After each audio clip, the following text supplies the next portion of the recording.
दिल्ली के चौथी बार मुख्यमंत्री बनेंगे। जो एग्जिट पोल्स हुआ करते हैं जनरली आम आदमी पार्टी का वोट शेयर उसमें कम आता है। एग्जिट पोल्स गलत साबित होंगे और आम आदमी पार्टी की सरकार बनेगी। जी दिल्ली के चौथी बार मुख्यमंत्री बनेंगे और तमाम जो एग्जिट पोल्स हुआ करते हैं जनरली आम आदमी पार्टी का वोट शेयर उसमें कम आता है। उसका कारण ये रहता है कि जो आम आदमी है, जो गरीब आदमी है, जो किसी का ड्राइवर है, जो किसी का रिक्शे वाला है, वो अपने बाबूजी से इतना डरता है कि अगर कहीं उसको देख लिया कि आम आदमी पार्टी का सपोर्टर है, कहीं बाबूजी नाराज ना हो जाए।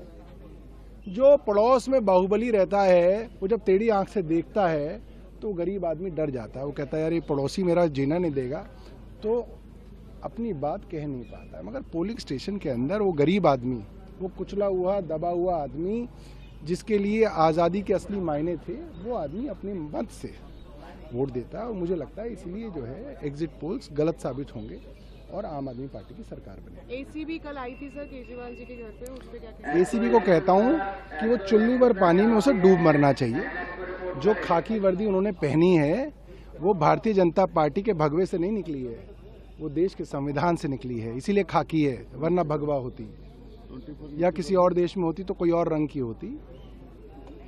खुल्लम खुल्ला 1100 रुपए कैश बांटा गया इसी विधानसभा में जहां हम खड़े हैं। एसीबी वाले छुप के कहीं खड़े हुए थे, जूते पहनाए जा रहे थे, बेडशीट बांटी जा रही थी, चुनाव वाले दिन 500 रुपए दिए जा रहे थे। अरे एसीबी वाले कहाँ थे? इतनी बेशर्मी, इस तरीके से सत्ता का निरंकुश तांडव आज तक भारत देश में देखा नहीं गया।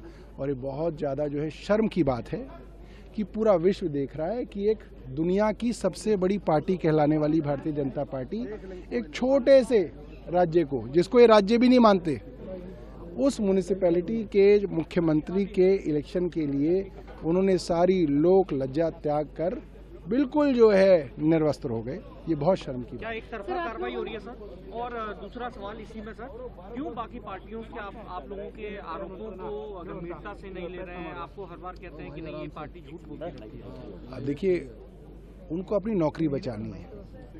कोई आईपीएस हो, कोई आईएएस अफसर हो, अब उन सबको आज किसी भी बात पे सस्पेंड कर दिया जाता है, फिर आप लड़ते रहो मुकदमे, सस्पेंड रहो, तो कोई आदमी जो है अपनी नौकरी को दांव पे नहीं लगाता।